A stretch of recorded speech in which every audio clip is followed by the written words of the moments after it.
Received. Oh, it says you are live. You are live. You are Hello, live. Rick. Hey, Fati, how you doing? I'm good. I'm good. Trying to pose for the live. Are you posing for the light? Is that what you just For the said? live. For Oh, the for the live live. Oh, button. yeah, right, right. Yeah. Yeah, you don't want to be caught with, you know, whatever. Well, we always do. Yeah. So we shouldn't even try anymore. Okay, let's not. No No more trying. Hello, more trying. everybody. Hey, if you're joining us, hey, Joanne, thanks for joining us again. Good to see you. Good to hear from you. And anybody else that joins us, please say hello. And we love the interaction. But yeah, no, I was just before we got on, I was just sharing a little bit. I guess Happy Mother's Day too, like belated. I guess you Thank you. yeah, Thank you. it's been. Um, Quite a weekend. Did you? I saw some of your posts on Facebook. You were out with your family. I didn't actually have my kids until 6 p.m. So it Okay, was good because it was what I call a true Mother's Day. I true. got to rest. I mean, so I got to just do some stuff for myself, went on a hike, and then my kids came back at 6 and I took them to my favorite restaurant. And I love that I can do that now because, when little kids, if they're like picky eaters, I don't know, it's been going on for a really long time for us, like 9.5 years. Hmm. But my son is becoming more, diverse with his eating habits. And so I was able to take them to my favorite Japanese restaurant and like Oh, they really liked it. I was like, oh my God, nice, they nice. overate. And then the tummies were hurting and they really loved it. It was very, very nice to go there with my kids. Yeah, Yeah, we had a right. good time. So is this like sushi and stuff? Like they?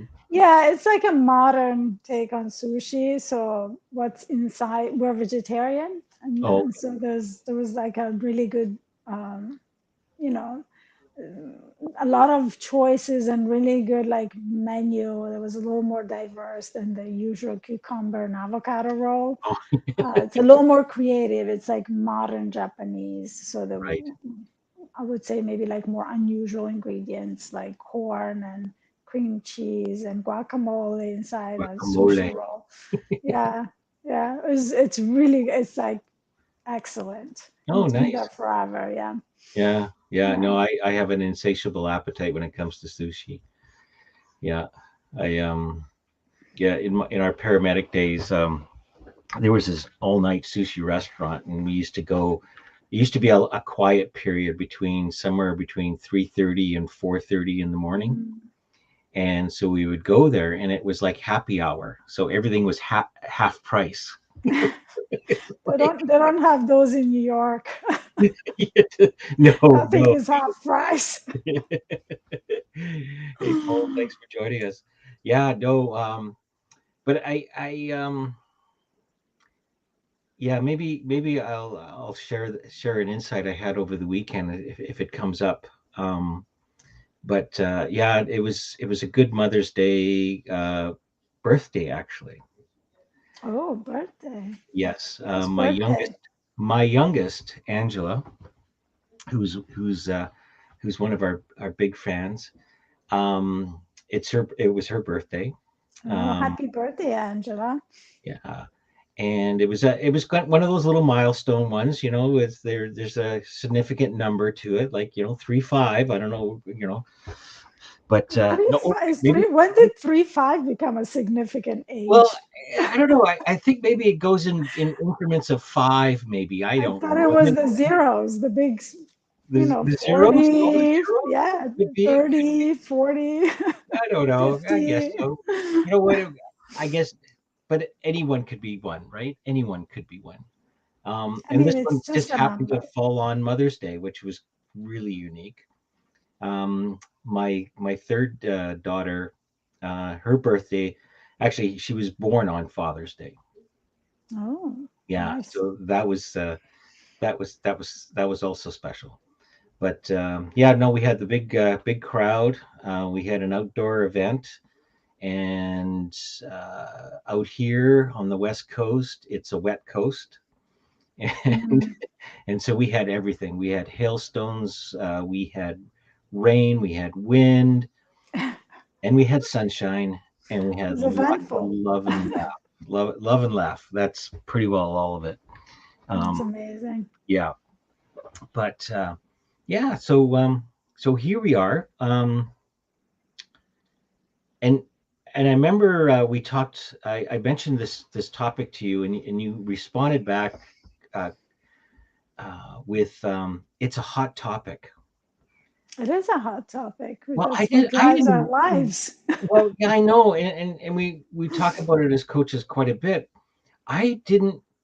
All of a sudden, it became under my radar, and everywhere I looked, people were doing articles and discussions all about fear. And it's like, whom, wow, like talk about timing.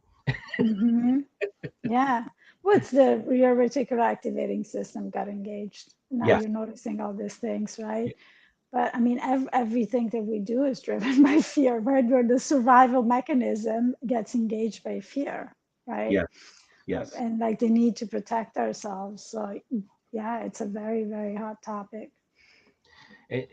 And and somebody had and I've never heard this expression before. Um, and he called it fear porn. Fear And porn. yeah, Okay. We're yeah, getting uh, somewhere here. yeah. Well, it's like okay, that's interesting. It's like and about the I thought anyways, like he didn't really elaborate too much about it, but what my immediate reaction was the addictive nature to fear, Yeah, yeah. Mm. and our need to sort of watch the news and to maybe prepare ourselves for something catastrophic to happen or something like um, Well, we're addicted to the habit. It's a habit, right? mhm, We're like being afraid of things and reacting with, through the survival mechanism is a hardwired um, the way we do things, right? The way we react to things. And so it's familiar, right? mhm. And what's familiar is habitual, right? And Oh, so, absolutely, yeah. absolutely. And so we're like, the addiction comes from the need to want to feel the familiar, right? So go back to the fear because it feeds you that idea of self that you have, right? What feels like familiar that fits with you, right? Hmm. Hmm. And so we respond to fear because we know fear really well, right? Very well. I mean, who has not at one point not feared fear or felt fear, right? Yeah.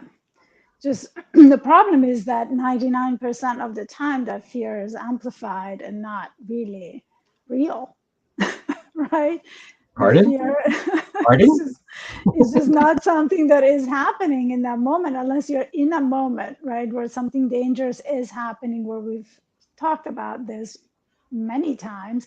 That's when the fight or flight or freeze system is appropriate, right? Unless you're in that kind of situation, fear is engaged through thinking alone, right? Whether it is you're connecting to a past experience, right? And the beliefs that were for the emotions you felt then that created the beliefs that you created around them, right? Or you're trying to project into the future something that may happen that it's not a desired outcome, Hmm. right?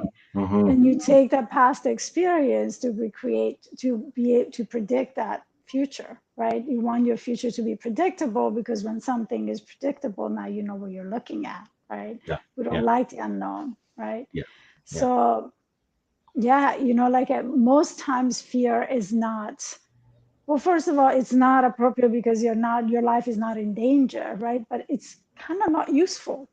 Okay, now you're afraid of it. Now what? So it is useful to be afraid of, you know, a car is about to hit me, engages my fear, my reaction, and I get out, right? Or like put my hand on the stove and like there's a fire there, right? Like, so there are moments where that's actually what needs to happen, but most times fear is just not useful, in my No, opinion. no, and my sense of fear, and my understanding, from my point of view, it's it is that sort of to protect you, right? There's something within us, built within us, right? It's at the Hmm. primitive level of our thinking brain, the fight or flight response, and it was basically there for survival. Like, any threat of danger or a sense of danger, that fear mechanism would kick in and put us on, like a high alert, where we are, more wide. Our eyes are more open. We're more, aware of what's happening. Our senses are heightened in that regard, because we're immediately looking for something like a Hmm. saber-toothed tiger, or something that would, um, you know kill us, basically. I You mean, know, when we were hunting for food, right? When we yeah, were living in a cave, we were living in fear because the danger was there and yeah, present, yeah, right? It's just that kind of automated behavior gets passed down generation after generation, like millennia after millennia, well, right? And it's we never useful. really it was useful then, Yeah. and it's useful now in some instances, just not as often as we actually experience it. No, no, and in the sense of, like, people who have had a scare in a certain situation at that time, the fight or flight that kicked in at that time was very useful, right? It Hmm. probably saved them. Um, Now, when they recognize that there's a certain pattern familiar to that same scenario, we call them sometimes flashbacks, that response kicks in again. But Hmm. yet, that incident is not real anymore, Hmm. right? So it's acting on a memory, but responding accordingly to that memory, because the As if it mind, was happening, as if well, it was yeah, happening that as, moment. Yeah. as if it's happening, even though Yeah. it's not in reality happening. The mind can't differentiate between what is real and what is kind of being made up. Yeah. Yeah. So yeah, it's an interesting phenomenon in that regards. Uh, Yeah.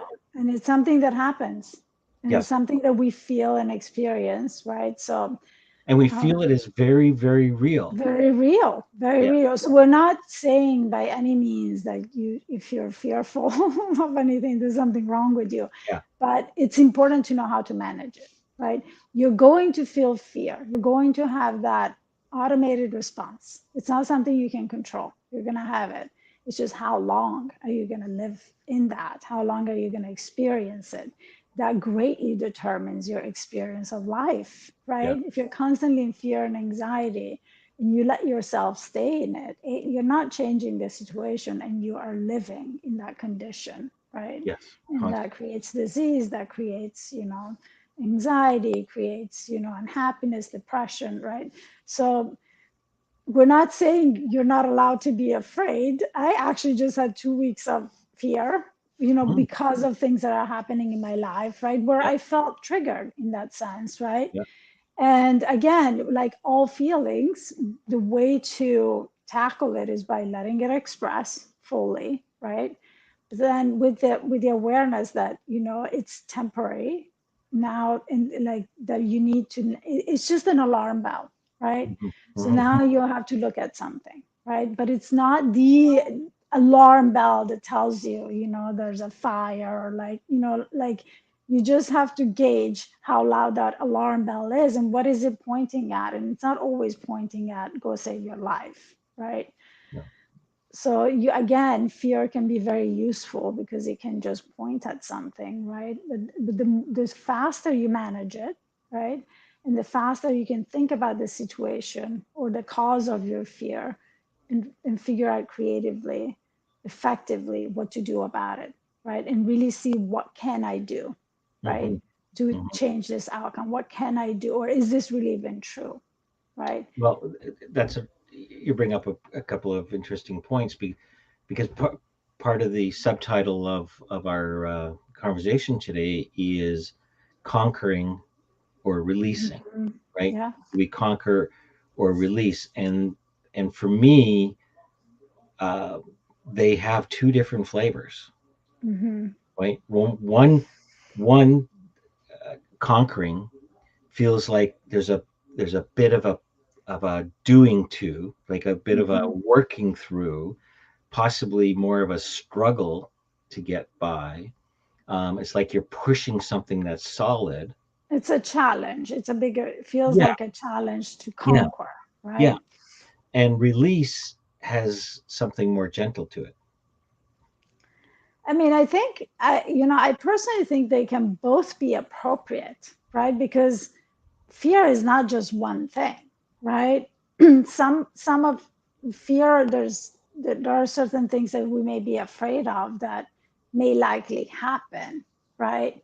Well, Uh, anything could happen. yeah, I mean, releasing fear is always useful, right? With the awareness of, okay, the situation that's creating the fear needs to be looked at, right? So never release and then shove it under the rug, right? Because if the fear came up, it's either because you need to look at yourself within yourself at something, or Mhm, because a situation needs your attention, right? mhm, So it's an alarm bell. It's useful in that sense. But conquer, I think sometimes conquering your fear, I can interpret that as, when they say you're afraid of something, do it anyway, because sometimes fear can become an excuse for staying within our habitual self, not taking action towards changing the situation, using fear as the justification for our inaction, right? And so in those instances, I would say conquering that fear, but like, well, feel the fear and do it anyway, right? Is useful, right? Um, you have released it, you have acknowledged it, you have your game plan, and then you're just sitting around and you're not taking action. That's not useful, right? Towards the situation that's creating the fear. mhm, So, mhm. in that sense, I feel like conquering your fear is appropriate. But I think releasing your fears is always appropriate, right? Always. And and in some ways, it's a little bit of a yin and a yang. Like it happens at almost simultaneously in a sense, Mm. right? Hmm. Um, we might go into a situation where we feel like it's conquering the fear, but it turns out that what gets us past whatever we're fearful of is a release of, right? Yeah, Letting yeah, go yeah, of, right? yeah. Um, and I don't know if this is a great example or not, but in Disneyland, they have the used to be what was it? It's the Drop of Doom or something. The elevator Hmm. one. Hmm. Yeah. Yeah, and and when you look at that thing, and then you hear all the screaming and the yelling and all the various other things, there's a lot of emotions that keep going up, right? And I Hmm. and I remember feeling, okay, I want to and I don't want to. Hmm. Right? And so Yeah. there's just this sense of, well, what's the worst possible thing that could happen? And you go through all these different scenarios, right? But I but there's something about the attraction to scaring yourself. Well, it just it's kind of that adrenaline hit, Yeah, right? Like it's a reaction that we're addicted to. I yeah, mean, we're yeah, going back to the same thing. We're addicted to the yeah, reactiveness, right? yeah, yeah. It's yeah. But what's interesting is that in an amusement park, when that happens, it's Hmm. sort of like, oh, okay, it's done. But when it comes to say, geez, I have a presentation I have to do in front of a group of people tomorrow, that fear, that anxiety that comes up with all the other things that manifest it from, we don't view it like an amusement park. No, we don't. No, Uh, we look at it as something. There's no way I'm going to get past that. But sometimes, that little bit of fear in that instance, for instance, is actually useful, right? Because it keeps you on your toes. It keeps you doing the things you need to do for the presentation. So a little bit of fear sometimes is actually very useful, in my opinion, right? Yeah. The thing that I wanted to say about, conquering your fears, I think where that is not a healthy way to look at it is when people just conquer their fears, but they are really avoiding looking at the fear and where it comes from, right? Mm. I'm just going to conquer it and do it anyway, right? And they just, uh, sometimes it's a way to avoid something that's a little bit scarier than that Mhm. fear that you're, just Yeah. trying to overcome in that moment, to conquer in that moment. There's a couple of things that so a little bit about that. So the whatever it is, the Terror of Doom or the Haunted Mansion or whatever it was, I recognized that there was a reluctance to participate, right? And knowing the outcome, and knowing that intellectually I was going to be okay, right? Mm-hmm. So intellectually, we know we're always going to be okay. Like like if you're going to speak in public, intellectually, you're going to get through it. Mm-hmm. It may not be the most comfortable thing in the world, but intellectually, you're going to get through it.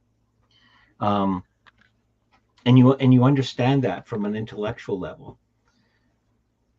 The release I find is when you relax into the moment and allow whatever happens in that moment to happen, knowing that, what, I really don't have a whole lot of control over this. And yes, I know the floor is just about ready to open and I'm going to drop 9 floors down and all that other kind of stuff.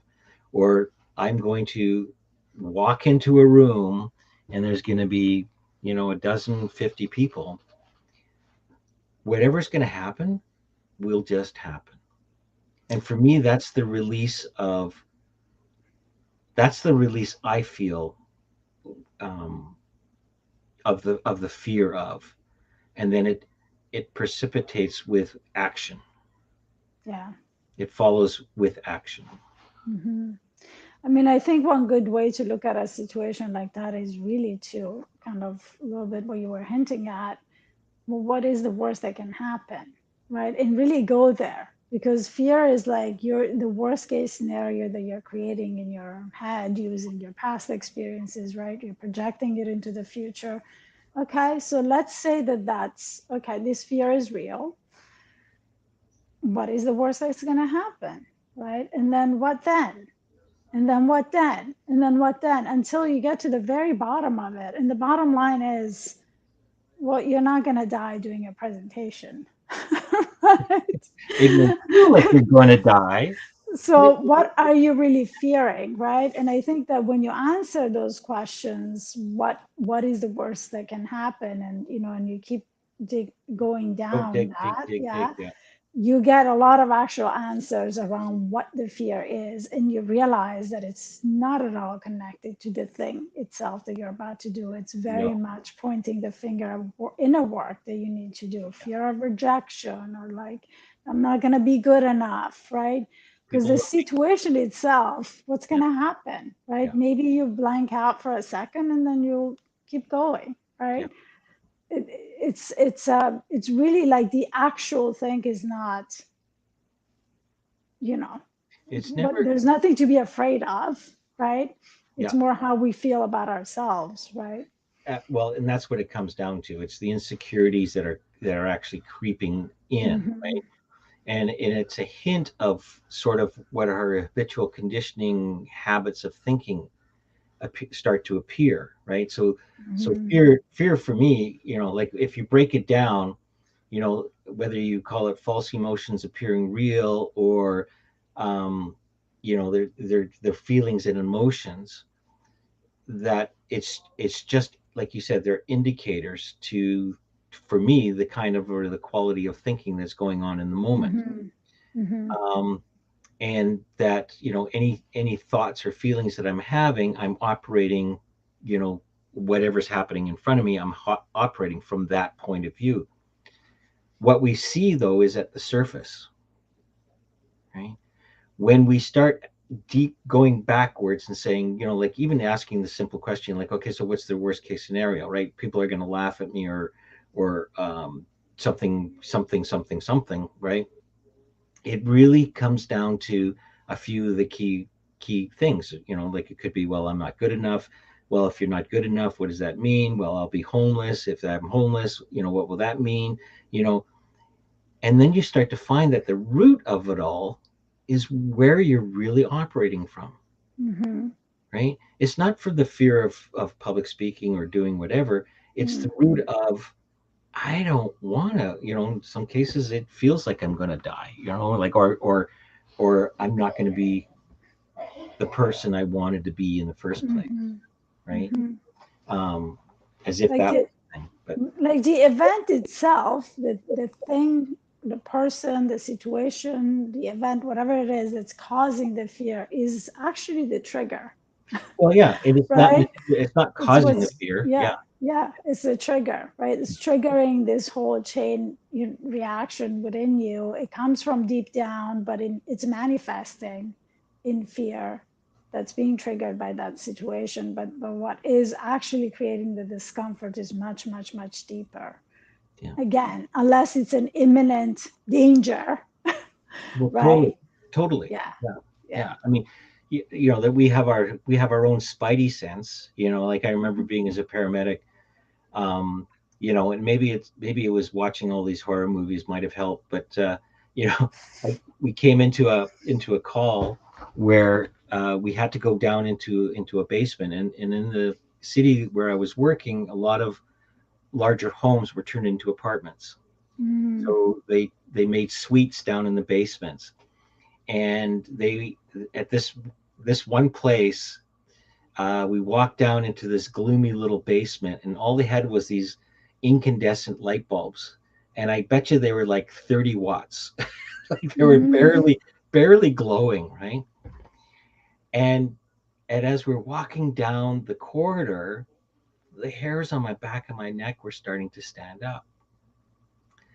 And I had no real idea other than it was a scene from it seemed like a scene from something you would see in The Shining or something along those lines, right? It's like that's I, scary. but it was interesting because almost immediately after that, dispatch called us and said, "Get the heck out of there." Oh, wow. Yeah, yeah. So yeah, we did, and yeah, we there was a potential danger. There was something happening that we could not see. Um, but it's interesting how, our defense mechanisms, when we pay attention to them, do serve a purpose, Hmm. right? Yeah, they do. And even though at that moment, we were making light of it because we were joking, like, this looks like a scene from wherever, and it turns out that we were in a live scene. you know um it's worth paying attention to anyways. I think it's always worth paying attention to, right? So Mhm. it's like it's always useful. You just have to become really good at distinguishing when Yeah, it's an actual life or death situation, like an imminent danger, and when yeah, it's not. So yeah. 99% of the time, it's not an imminent danger. Like, how many times in your life can you tell that you were in a dangerous situation in the moment Yeah, compared to all the moments that you live in your life? It's yeah, a very, very small percentage, yeah. right? So it's always useful. You just have to remind yourself that it's not likely to be an imminent danger. And really just ask yourself, is this an imminent danger? If it's Hmm. not, then that fear that you're experiencing in that moment is just a signal to look at some other stuff, come up with a plan, like pay attention to this.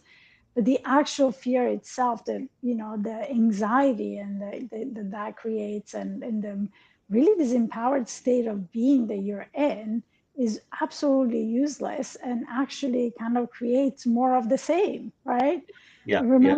Remember that you and I were debating whether we should call it fear, conquer, release, or like, fear, a self-fulfilling prophecy, right? Because Or fear self creates more fear.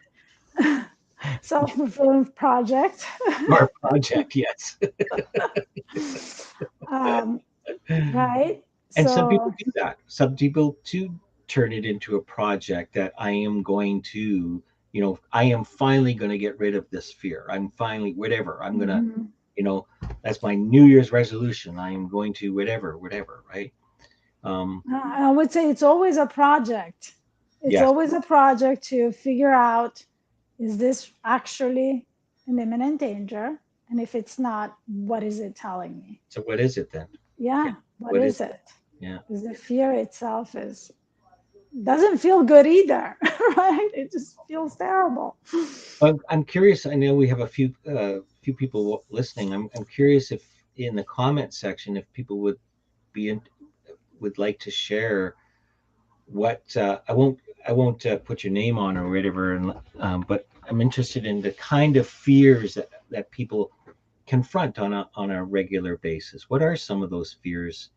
Um, and we all let's face it, we all have fears. Nobody is exempt from it. I don't care how how much work you have done. Yeah, yeah.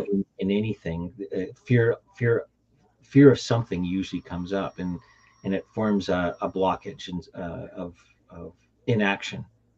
You I, know. mean, I would say to some degree, we all have the fear of rejection and not being enough, right?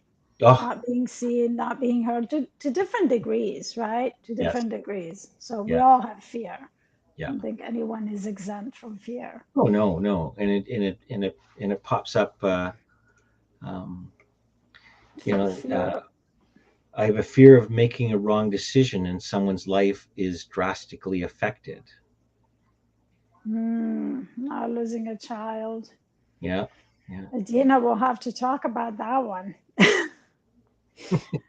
It's, I mean, I can see why, right? I think that as a parent, that has crossed your mind at some point, right? Oh, If you've it's ever like lost, I one time I couldn't find my child in the park, and oh then turns out they were all missing, all five of them, and now there's like all these parents having like an anxiety attack, like looking for kids at this park, screaming off the top of our lungs. And then finally, we hear a response coming from above.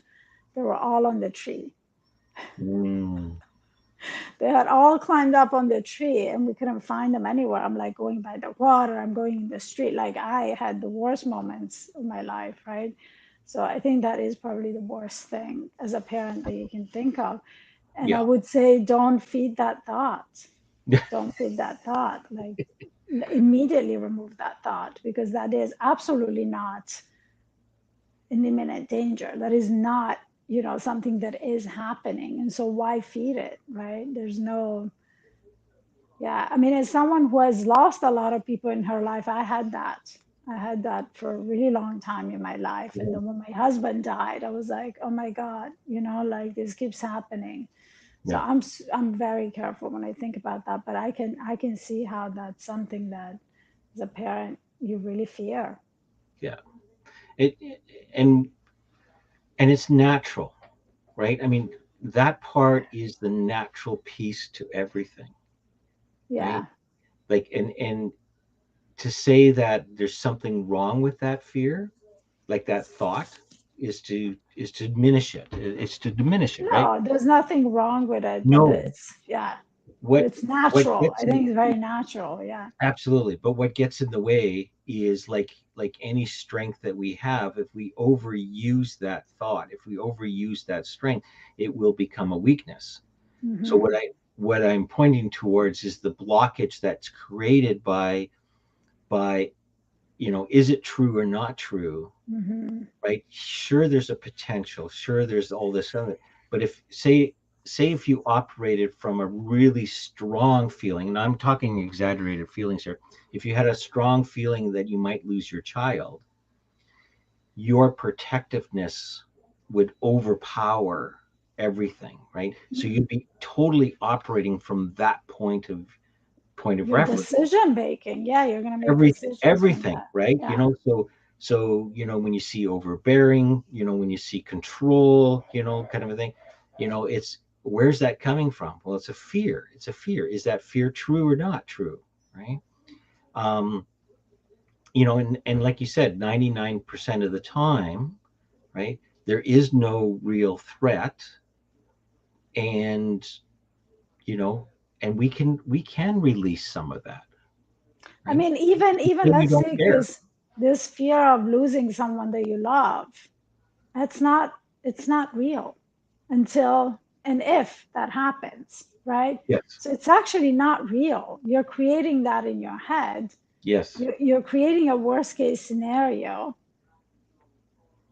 that is And not actually happening, right? So it would be different if your child was sick or if your dad was, had a, you know, life-threatening illness, then, right? But on a regular, I would say that there's something there, right? mhm, If that thinking is something present, then to me, that's something that needs to be looked at beyond the actual fear, right? Well, yeah, what is triggering this, yeah, right?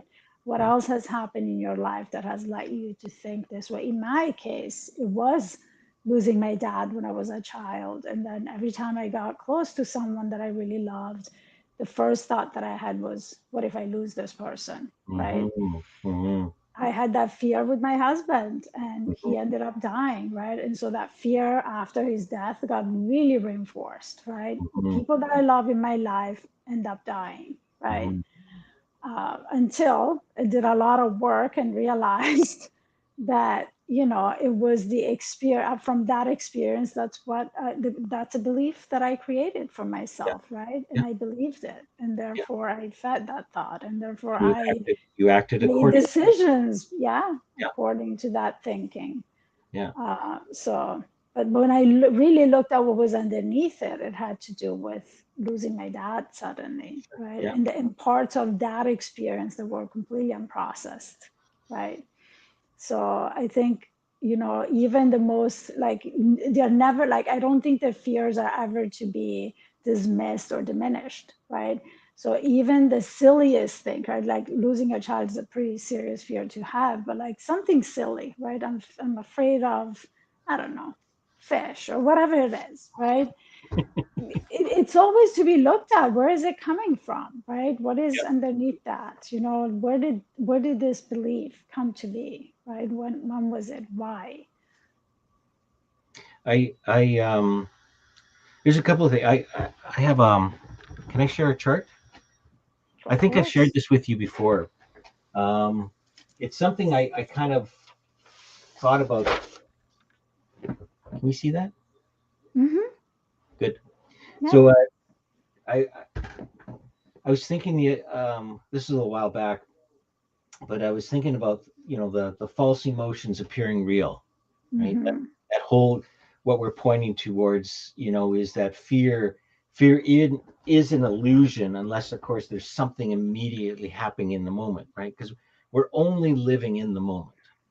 We're Mm-hmm. only living in the moment. And most of our fear is something about what might happen in the future, right? Most of the time, anyways, I've noticed.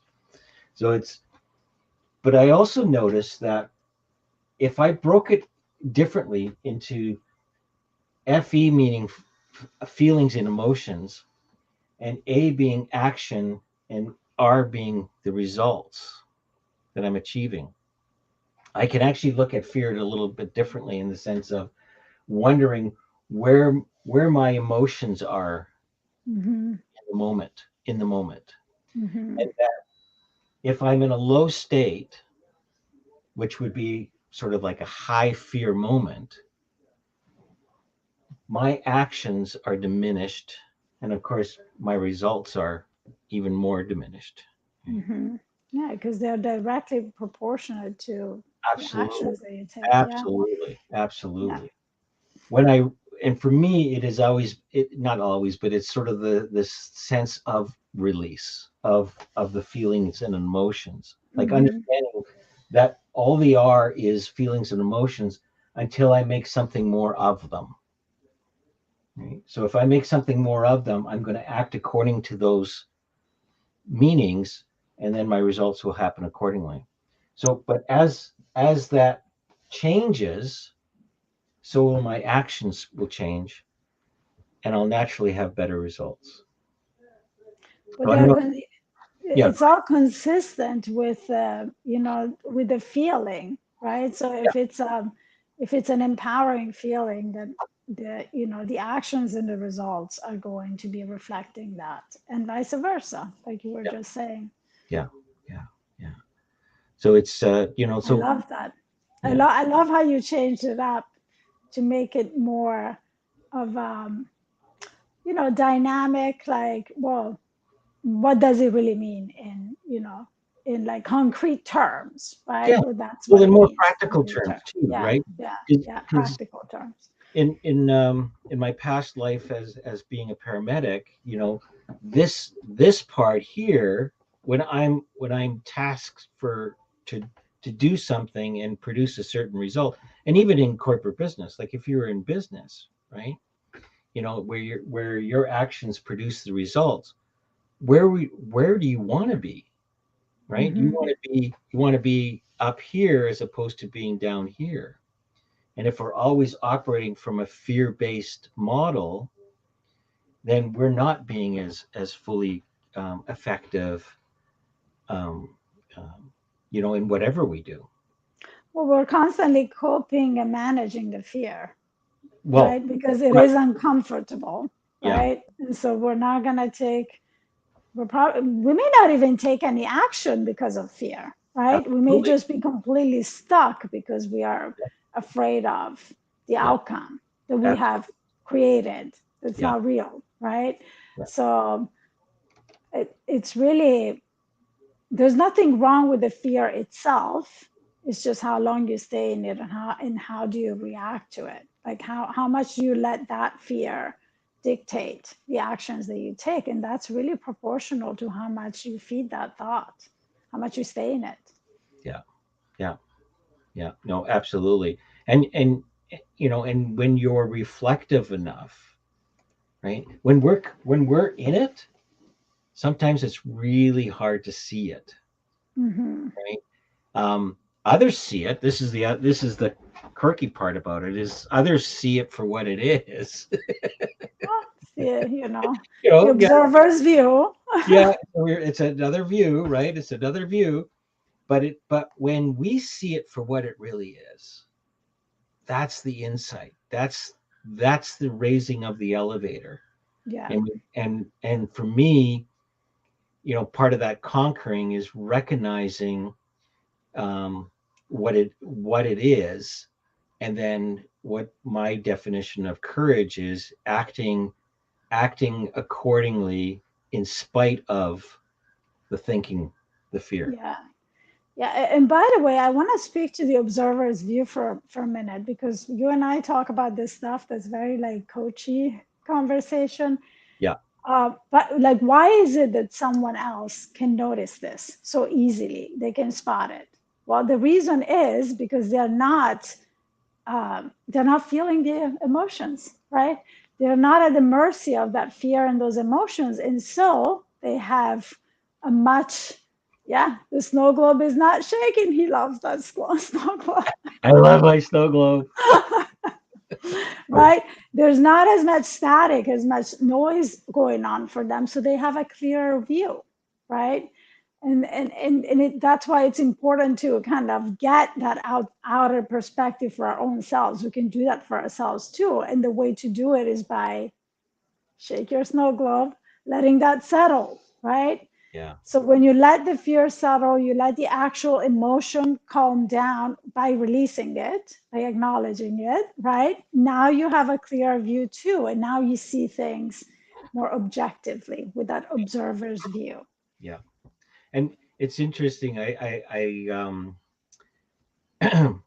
We're all connected, right? And we realize that we're all connected. What others see isn't a criticism, right? When we view it as a criticism, some say, "Oh, you're overreacting." I'm not overreacting. You don't understand. You're not in the situation, right? Well, you're still at the mercy of your fear, right? You're still in Yeah, reactive mode, right? So yeah, you're reacting, you're yeah, justifying because that fear is caused by a sense of discomfort within you, or not feeling enough, not feel, feeling judged in that moment, right? I yeah. mean, I would say that sometimes people do say things to trigger you. Oh, well, they're triggers for me, Sometimes right? that's real too, right? When someone has their own stuff that they haven't processed or worked on, Yeah, they may become toxic in that sense, yeah, right? But most times it's no one's intention to kind of, just trigger you. You're triggered because you're in the fear, you're in the reactive space that you're in that moment. yeah, yeah. No, it's and recognizing for what it is, right? But yeah, I mean, we keep pointing also to it's happening in the moment. And one of the secrets for me, if you want to call it a secret, although there's a book written about it, but or called The Secret, but it has nothing to do with it about what I'm about to say. Anyways, I don't know where I'm going, I but have no idea what you're saying. no, I know. But it's noticing again how far I'm removed from the moment, Hmm. right? Like our minds are always, it constantly wanders. It's like I'll be on a trail, I'll be walking, I'll be listening to the birds, looking at the trees, looking at the flowers, and then thinking about my presentation that I have to do on Thursday. It's Yeah. Monday, right? Well, which makes those activities that slow you down and calm you down really important, because it's not just the thinking, the projecting, using your experiences, your insecurities. It's also like your circumstances in that moment. Like, how was your day? Did you get enough sleep? Did you have a crappy day with other things that have happened, right? So when all did you do your self-care today? Did you meditate? Did you go out in nature, right? So all of those things add up to a level of tolerance and reactiveness, right? Yeah, So it's important that you take care of yourself, and you always like make sure that you are in a good, like that your state of being is uh, right, positive yeah, rather than negative, because it's an amplifier. They amplify it. It feeds on it on all these other things, right? It's a little bit of that domino effect, right? Something bad happens, now you get into fear, you get into this empowered state, and then something else happens that is reinforcing that feeling, and now your day is really going south, right? And then now you're yelling at the guy, that like bumped into you, and whatever it is, right? yeah, So it becomes a little bit of a chain reaction too. yeah, And so the more, if you have the tendency to go into fear mode and like project, catastrophic scenarios in your head, one thing that you can do that's not directly linked to that is to make sure that the rest of you take care of yourself. You put yourself in a place where your mind can be calm and can be clear and can, face whatever fear you have from a better starting point. well, and the starting point is now, And the like starting point is is now. this moment. And the only thing that we could ever do in this moment is what's the next step, Yeah. right? And I find, when I get caught up in fear, I am 3 4 steps down the road. And I'm Hmm. 3 or 4 steps down the road in a made up world that hasn't happened yet, right? So part of my, you can call it confidence, is is knowing that when I get to that point, I need to make sure that all of me shows up, and Hmm. that I'm in a like you said, in a well-being state where I can access all of my brain's functions. I can, all the skills that I've learned, and any intuition or wisdom that might come up in the moment, when to use right in that moment. If I'm caught up in the fear of something that might happen, my limited actions are very, very narrow, Mm-hmm. because you could never, never, never make up enough scenarios and and fix them. I mean, again, you're where you're at, even physically, biologically. Like if you are running on a 2 hours sleep that night, you're gonna be more reactive. I mean, we've all been there. We didn't get enough sleep, and the next day we're grumpy, we're moody, we're reacting to everything around us. That's just because your brain is malfunctioning in that moment. Yeah, This thing that's in our heads, the brain needs to be maintained, and the way it's to needs always to trying to rest. balance itself. It's It's always so, trying to balance but itself. it's like our bodies need food and water. Our brain needs rest. Yep, The brain needs rest to be able to function, right? yep, Or it's gonna overheat. It's gonna start non-functioning. So the more of that kind of self-care you do, and the more you're gonna step into that space of fear and empowered, right? Where you can do something about it instead of being at the mercy of it, because your brain is just not really thinking coherently, frankly, in that moment, right? absolutely. I think there was, I don't know, the studies keep changing all the time, but it needs a reset. Now the reset looks differently. I'm not talking about a sleep period, but I'm talking about a reset Break, every 90 minutes. brain breaks. Yeah, Yeah, brain brain breaks. breaks. Yeah, Yeah. yeah. And it's because we are not geared to operate in a fear state for long periods of time. The system starts to break down. The system is fighting itself. It's saying, okay, I need a timeout. No, you don't need a timeout. I've got work I need to do, right? Yeah. Um, and And it's a little bit like, what helps me remind myself of that is to think of the brain as my body, right? mhm, So how I use my brain to, learn something, teach something, coach, whatever I do, right? yeah, I'm taking it to the gym, right? So it's the same thing for your body, right? You could run a marathon every day if you wanted to, but I can assure you that eventually, if you never take breaks, you're going to stop running, right? mhm, It's mhm, the same thing for your brain, right? There's only so much your brain can do under pressure, under high pressure, before it's going to start becoming coherent, yeah, right?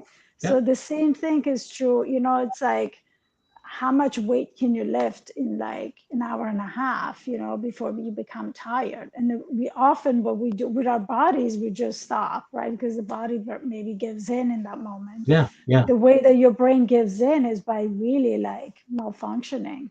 And yeah, when we are in it, we don't necessarily see it, right? Oh, it's just that guy that cut me off, no, you're yeah, just being like, you're overreacting, right? Or you're just your patience is short, you're snappy, right? And when you're in the moment, it's just your state of being. It's the yeah. state of being that you're in. And so you're reacting to that. So yeah, brain breaks, everyone. Take brain breaks every 90 minutes. Is it every 90 minutes? It's I about feel like that. I it's mean, less than that. because like it's like like just like nature. If you understand nature, nature is always trying to balance itself. Our body is always trying to balance itself. When you put that extra burger in there that when you shouldn't have, it's trying to rebalance itself, Recalibrate. Yeah. right? Well, we forget that our minds are trying to do the same thing, Hmm. right? So it's always trying to get grounded. It's always trying to, right? So when you put it under extra load, right, it's naturally going to do things, right? It might produce more chemicals for you. It might do, all these different things, but You eventually forget needs, things. yeah, it needs to rest though, right? Yeah. Like you Yeah. said. Um, and and if it if it, but we don't look at it that way. We always look at it, oh, I could just keep going, I can study a little bit longer if I just finish this, right? I was playing around with the sort of the three strike rule, in baseball, right? You get three strikes, And if I made three mistakes in a row on something, like it was like, oh, like it's time for a walk. Mm-hmm. It's time to Yeah. switch the subject. Even switching subjects is a break, right? Mm-hmm. Switching focus is a break. So there's a lot of different things. Like when people say, well, I'm tired in the car, well, stop the car and go for a walk around the that is a break, right? Mm-hmm. um so Well, I mean, go ahead. sorry, No. finish. No, I was saying part of what happens and why we go into more fear and more reactiveness is because now the brain is like, okay, you're not giving me the break. I'm gonna give myself a break. So I'm gonna go to my automated mode, right? Yes. Reaction, I know, like fear, I know really well. It just automatically goes to Yeah. that because we're hardwired for that, Yeah. right? Yeah. But all this other stuff, becoming aware of it and like not reacting, thinking about the way you respond, that takes more energy, right? So if your brain doesn't have that energy, it's just going to go, you know what, you're going to react now because I don't have any more energy to give you to do it any differently, right? Because changing the path that you go down, right, from the habitual way of the hardwired way Yeah. of Yeah. thinking and doing things Yeah. is effort, and the Yeah. brain is, like you're saying, is balancing itself and is trying to kind of give itself a break wherever it can by simplifying things, right? Yeah. So now you are going to be reactive, you're going to be uh, you're going to be yelling, you're going to be screaming, you're going to be breaking down, you're going to cry, whatever it is that you're going to do, you're going to be angry, or because that's a lot easier to do. That's a default mode, Yeah. right? Yeah. Exactly. Exactly. Wow. Whew.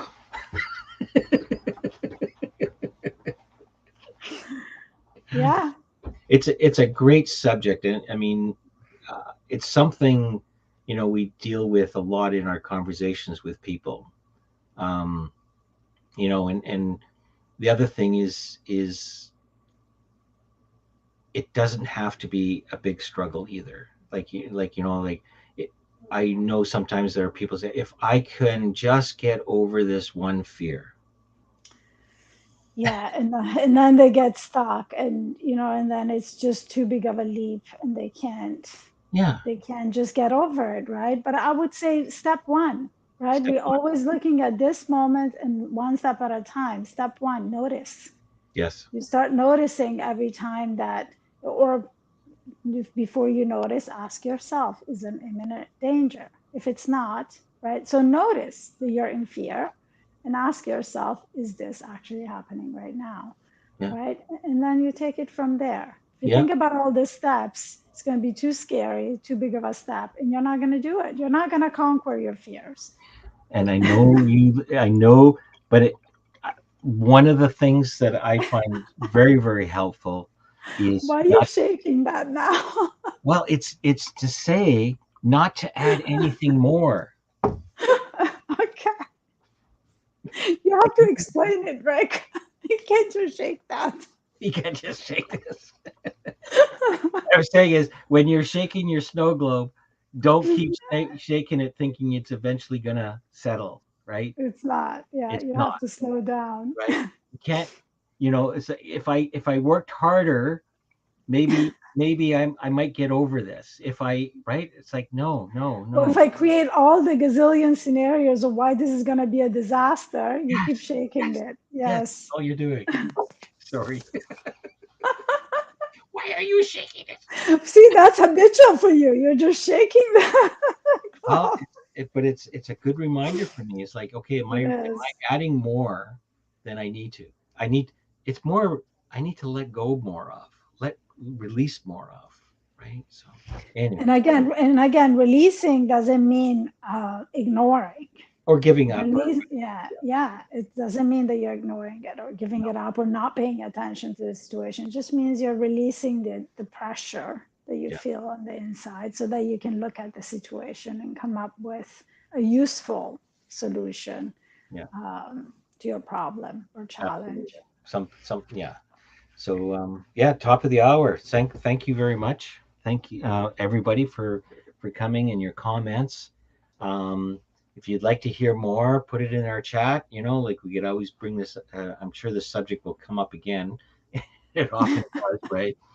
Yep. Actually, I look back and we talked similar. Our second episode ever was about fear. Oh, Uh, was? Oh, I'm gonna yeah, have to look at it again, watch it yeah, again.